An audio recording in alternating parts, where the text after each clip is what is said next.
Hello guys, inis mga Virgo. Okay Virgo, para sa inyo ang reading na to today. June 25, 2025. Okay, same ng inyong same ng petsa ngayon ang last digit ng taon. June 25, 2025 guys, at ito ay 7 ang 25. Changes, Virgo. Changes. Gusto mo siguro ng pagbabago sa iyong buhay. Okay, Virgo, tingnan natin ang message for you. Unahin natin ang healing energy para sa iyo, Virgo. At para meron kang gabay. Ngayon ay June 25, 2025. Sa mga Virgo, I need message. Okay, Virgo. One step at a time. I see the mountain ahead and dedicate myself to taking one small step at a time. I make progress by staying focused on the present moment, the current task. Thus, I regain my ace of living. Okay, sa mga Virgo na nandito sa reading, maaaring ang ilan sa inyo ay nag-i-start na mas mag-focus sa present kesa sa tumingin pa sa nakaraan. Mga nakaraan nyo sigurong taon, buwan, is andun yung time na kayo ay naka-stuck at ayaw nyo lumabas doon sa sitwasyon na hindi na pwede pang balikan. Kaya lang, sa mga Virgo na nandito sa reading, iniisip nyo na kayo ay unti-unti na mag-step, pakunti-kunti. Kahit na pakunti-kunti lang, is pinaprogress nyo yung inyong isip na andito na ako sa present. Ayaw ko nang balikan pa yung past. Kumbaga, andyan palagi yung past sa aking ulo, sa aking isip. But kailangan ko na talaga mag-focus sa present kong sitwasyon. Okay? So, sa mga Virgo na nandito sa reading, is makinig kayo kung gusto nyo guys. Titingnan natin ang inyong past na pinagdaanan sa buhay. Maaaring ito ay taon, mga taon o buwan. Sa mga past na mga Virgo, ano ba ang nangyari sa kanila? Bakit ganito na ang kanilang kaisipan sa ngayon? Kumbaga, may mga ginagawa na kayo kasi sa kasalukuyan. Bakit? Minsan tinatanong nyo ang sarili nyo, bakit umuulit pa yung nakaraan? Bakit bumabalik sa isip ko yung nakaraan? Andito na ako eh. Masaya na ako sa present ko. Bakit bumabalik-balik pa yung nakaraan? Ano ba ang nangyayari sa akin? Ano ba ang kulang? Ano ba ang dapat kong gawin? Okay. So, tingnan natin ang nakaraan ng mga Virgo. Taon man ito o mga buwan. Okay? Mga nakaraan ng mga Virgo. Okay. The moon is here. Nagpapatunay ito na kayo ay nandun pa rin sa reflection talaga ng nakaraan. Okay? Yung pananahimik nyo is nananahimik kayo, kaya lang ay talagang may gumugulo. Sa isip man nyo yan o literal na mga tao sa paligid ay kayo ay pinaggugulo o hindi tumitigil sa pagtatanong, sa paghahanap sa inyo, something na kayo ay, hindi ko alam kung kayo ay merong mga naagrabyado o may mga pinangakuan o may mga nagawa ng hindi sa palagay nyo ay tama para sa inyo pero sa kanila ay hindi. Okay? Just saying. Okay, sa mga nakaraan nyo guys, is nandito ang 8 of Wands. Nandito ang 5 of Cups. At nandito ang 6 of Wands. Okay guys? Maring napakadali lang ng mga nakaraan yung taon na kayo ay naging positibo sa buhay. Naging tuloy-tuloy sa pag-unlad sa buhay. But may dumating na isang mga pagsubok. Something na pagsubok sa inyo na hindi nyo matanggap. Na nagkaroon kayo ng panghihinayang, something na pagsisisi, something na sayang naman. At ang ginawa niyo ay umalis kayo sa sitwasyon na to, nang walang sabi-sabi. Bigla kayong nagpasya na umalis na lang sa sitwasyon na to na walang sabi-sabi at mayroong maybe taong nasaktan o mayroong taong nagdusa dito sa inyong pag-alis ng palihim sapagkat parang sa tingin nyo ay tama na yun.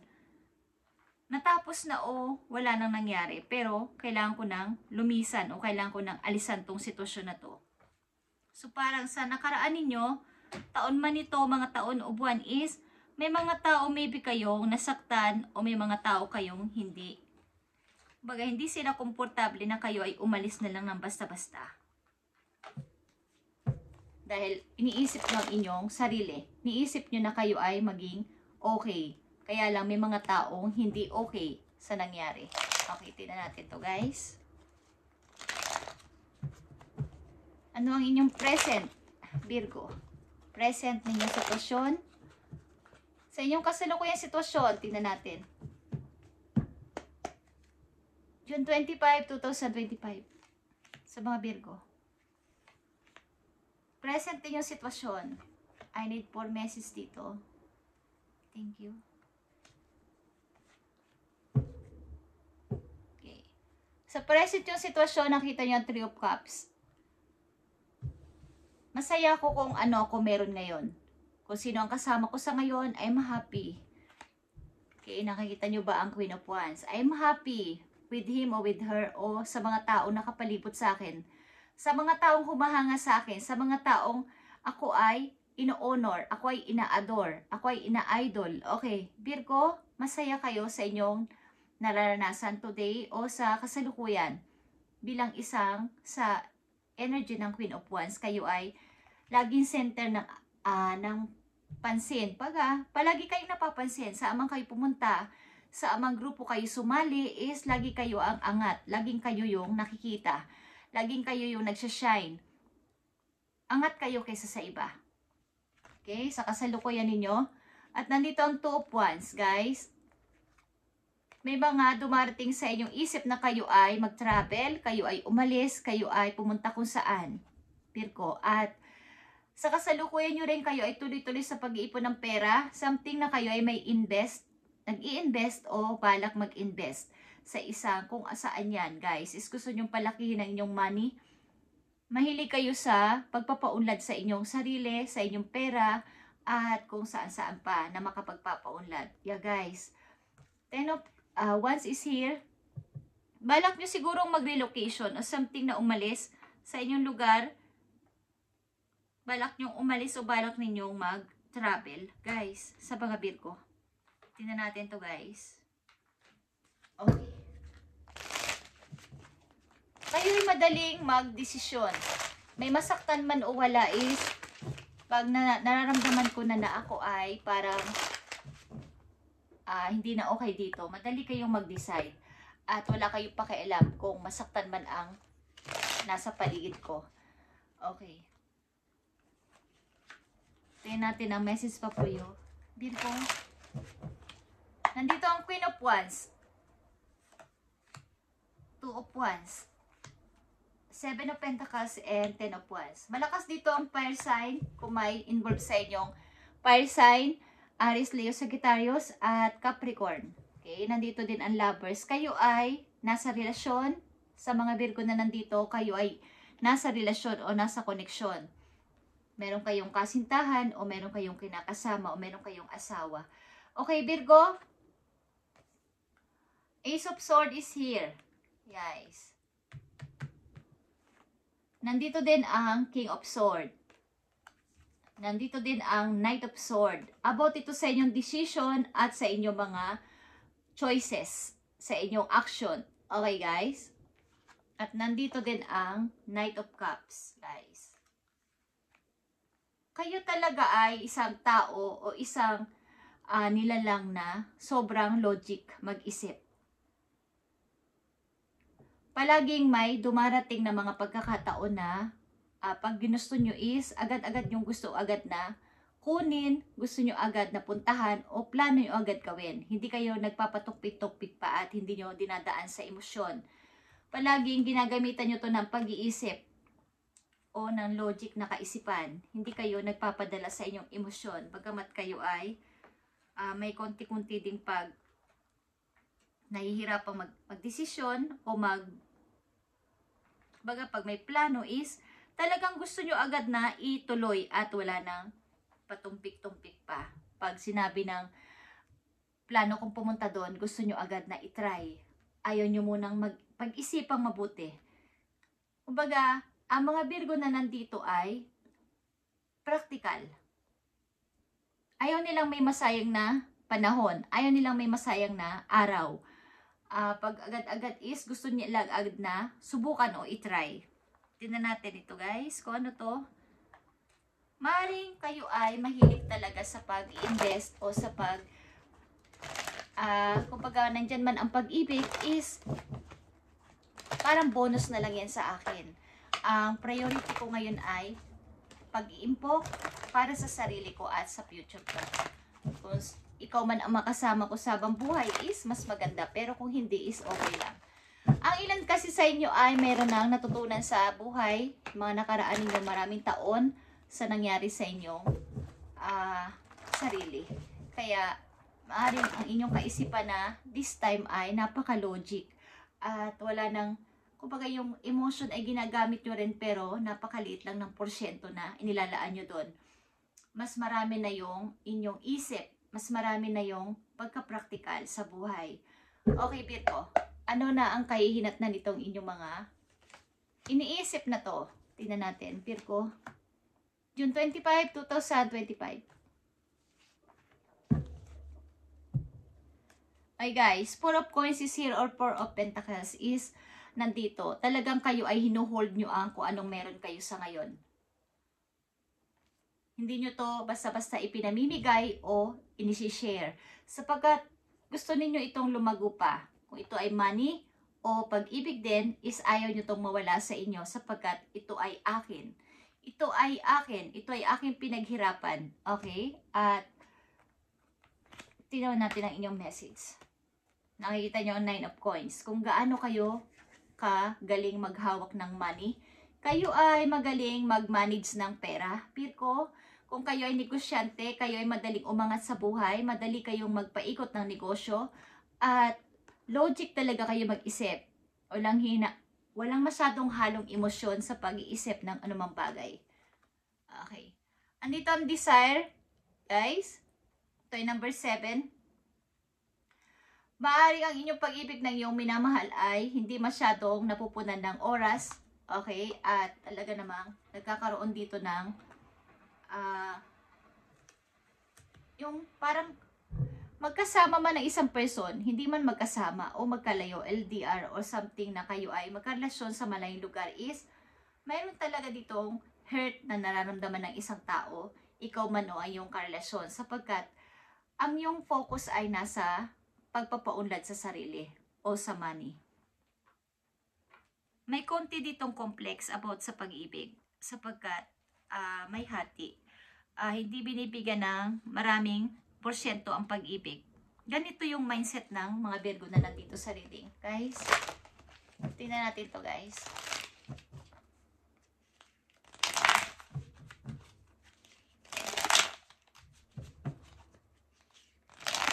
I need message for Virgo.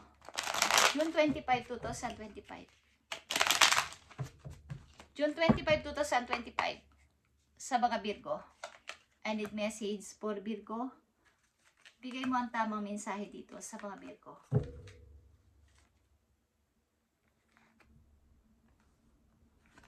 Okay. Andito ang The Emperor, guys, at The Magician and the Three of Wands, guys. Okay. Something na mayroon kayong gustong i-build o gustong itatag o gustong itayo. Hindi ko alam po ano, ba't ito ay inyong minamanifest. Ito ay negosyo man o something na pagpapalago talaga sa iyo sarili ay gusto ninyong gawin. At meron kayong mga tinatandaan sa kalendaryo na ito yung tamang time, ito yung tamang petsa, ito yung tamang panahon. Okay, meron kayong plano talaga at naghahanda kayo. Maybe ilan sa inyo, Virgo, ay naghahanda na ng mga bagahe, something na may pupuntahan kayo. At kayo ay talagang leader type na person sa mga Virgo na nandito. May gusto kayong i-build na inyong minamaster. Gusto ninyong kayo ay perfect kapag ito ay inyong inilaunch o inilabas. Is ito yung pinaka-the best na makikita ng mga tao na inyong kakilala. At gusto nyo ay perfecto. Mabagal man ang inyong pagpuprocess nito ay gusto nyo ay perfect na tinatandaan nyo pa sa kalendaryo o sa kung saan-saan na may memo kayo. Something na meron kayong matinding plano dito na gusto niyo ay perfecto na makikita ng inyong mga kakilala. Naghahandang ilan sa inyo ng passport? Something? Okay, may hinihintay. Meron kayong tatanggapin na napaka laking opportunity, guys, Virgo. O meron kayong hinihintay na malaking opportunity na pagmumula ng inyong malaking pera. Okay, Virgo, last message for you, June 25, 2025. About sa inyong career and finances ito. Last message na to. Thank you. Okay, Virgo. Nandito ang teacher, okay? Ilan sa inyo ay teacher o nagtuturo. You have ability to inspire others to unlock their true potential. Meron kayong potential na magturo sa mga tao o sa mga bata para mai-share nyo ang inyong idea, ang inyong katalinuhan, ang inyong mga nabubuong mga plano sa buhay na kayo ay ganito ang ginagawa at para magkaroon sila ng inspiration na ito ay tuparin din ang kanilang mga pangarap. Explore careers and teaching, coaching, mentorship, or an motivation speaker. Kayo kasi ay matagumpay na tao sa mga Virgo na nandito sa reading. Kayo ay successful person. Ano man ang inyong kasarian ay hinihikayat kayo ng inyong mga guides na kayo ay magturo, mag-coaching, mentorship ito, teaching, or something na magbigay ng idea o mag-share ng mga idea about sa mga motivation na nangyayari sa inyong buhay o ginagawa ninyo sa inyong buhay na nakapagpapa-inspire o makapagpapa-inspire sa maraming tao na umangat din sa buhay. Okay? You've learned much about money. Now is the time to put into practice. Ang mga Virgo na nandito sa reading ay madaling makaget o madaling makakuha ng source of income. Something na madali kayong madali nyong mabigyan ng solution kapag kayo ay may problema sa money. Matalino kayo mag-isip about dito at mapamaraan. Kumbaga ay madiskarte. Hindi kayo nawawala na mga taong tumutulong sa inyo about lalo na sa money. Hindi kayo nawawalan. Magkaroon man kayo ng problema, agad-agad na nagkakaroon ng solution sapagkat ang mga Virgo na nandito na nafe-feel ko ay may mga good looking sila. Isa itong point na nakakapag-attract kayo ng mga tao na kayo ay paniwalaan at i-idol. Okay? So, tingnan pa natin ang message po yo, Virgo. Something na kayo ay grabe. Grabe ang nakikita ko dito sa inyong reading. At madali lang kayo magsasucess sa buhay sapagkat kayo ay may pagka-logic mag-isip. Meron man kayong kasintahan o asawa o kinakasama o nagugustuhan ay yung percent na binibigay nyo dito ay hindi lubos-lubos na marami. Kumbaga ay with or without pag-ibig naman ay kayo ay masaya. Okay? Tingnan natin, Virgo. Ang advice sa'yo dito. Yeah, guys. Andito ang panda para sa inyo, Virgo. Dahil nga kayo ay ina-idol o maraming nang humahanga sa inyo, maraming nagkakagusto sa inyong mga pananalita at style sa buhay ay maraming lumalapit na tao sa inyo.